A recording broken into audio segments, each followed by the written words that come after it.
Covid বা করোনাকালীন সময়ে পৃথিবীর চিত্র এবং মানুষের জীবনের চিত্র হয়ে উঠেছিল বিচিত্র।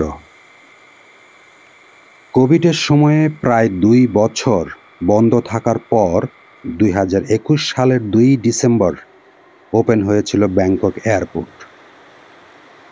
থাইল্যান্ডে এন্ট্রি নেয়ার পর ১ সপ্তাহ কোয়ারেন্টাইনে থাকা লাগতো। ১ সপ্তাহ কোয়ারেন্টাইনে থেকে তারপর করোনা টেস্ট করে যদি আপনি নেগেটিভ হতেন, তখন আপনাকে কোয়ারেন্টাইনের বাইরে বা হোটেলের বাইরে আপনাকে যেতে দেওয়ার পারমিশন দেয়া হতো। আফটার কোভিড ঢাকা থেকে ব্যাংককের উদ্দেশ্যে প্রথম যে ফ্লাইটটি ছিল, সেটির যাত্রী ছিলাম আমি। যে কারণে থাইল্যান্ডের পরিবেশ এবং ব্যাংকক এয়ারপোর্টের চিত্র কিছু আমি মোবাইলে ধারণ করেছিলাম, সেটি আপনাদের সঙ্গে আজকে শেয়ার করছি। শুধু ব্যাংকক নয়, আমার মনে হয় পৃথিবীর সবগুলো এয়ারপোর্টের চিত্র প্রায় একই রকম ছিল। ব্যাংকক এয়ারপোর্টের রেগুলার যে চিত্র, মানুষজনের যে যাতায়াত বা ব্যাংকক এয়ারপোর্টের যে ব্যস্ততা, সেটি যারা দেখেছেন আর এখন যে ভিডিওটি আপনারা দেখছেন, তারা দুটি ভিডিওর মধ্যে কম্পেয়ার করতে পারবেন যে করোনাকালীন সময়ে কি একটি হাহাকার ছিল এয়ারপোর্টের প্রতিটা ক্ষেত্রে। এয়ারপোর্টের প্রত্যেকটা পজিশন ছোট করে নিয়ে আসা হয়েছিল, শুধুমাত্র প্যাসেঞ্জার সোজা চলে যাবে এবং সোজা বের হয়ে আসবে এইরকমভাবে।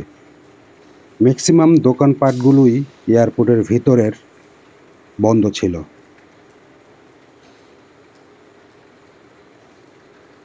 প্রথম যখন ফ্লাইট চালু হয়, সেই ফ্লাইটগুলোতে খুব বেশি যাত্রীও ছিল না, যে কারণে এয়ারপোর্টে যাত্রীদের তেমন ভিড়ও দেখতে পাচ্ছেন না।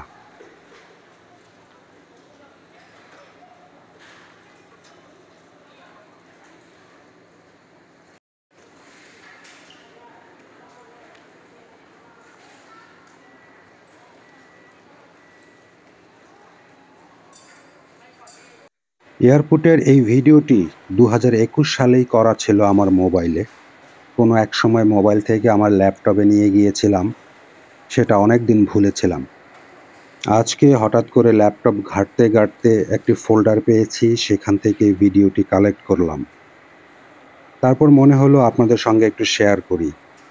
করোনাকালীন পরিবেশে ব্যাংকক এয়ারপোর্টের কীরকম চিত্র ছিল, সেটি আপনাদেরকে আমি দেখাই। এই ভিডিওটি যখন আমি ধারণ করি, তখন আমি ব্যাংকক থেকে ঢাকার উদ্দেশ্যে রওনা হয়েছি। এয়ারপোর্টের মধ্যে হাঁটাহাঁটি করছি বাংলাদেশ বিমানের এক্সিট গেটের উদ্দেশ্যে। করোনার পরে যে ফ্লাইট কয়টা চালু হয়েছিল ঢাকা বাংলাদেশ বিমানের, ওগুলো সপ্তাহে একটা করে পরিচালিত হতো।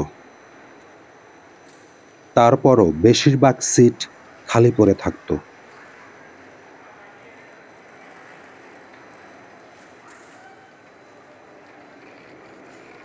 করোনার পরপর যারা বিদেশ গিয়েছিলেন এবং কারো কাছে যদি কোনো অভিজ্ঞতা থাকে বা অভিজ্ঞতার ভিডিও থাকে, আমি বলবো আপনাদের সেই অভিজ্ঞতা এবং ভিডিওগুলো কমেন্টসে শেয়ার করে আমাদেরকে দেখার সুযোগ করে দিবেন।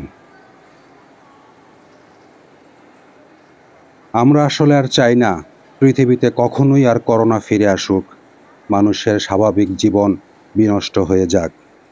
আল্লাহ পাক মানুষকে হেফাজতে রাখুক এবং যে কোনো প্রকার মহামারী থেকে আমাদেরকে রক্ষা করুক।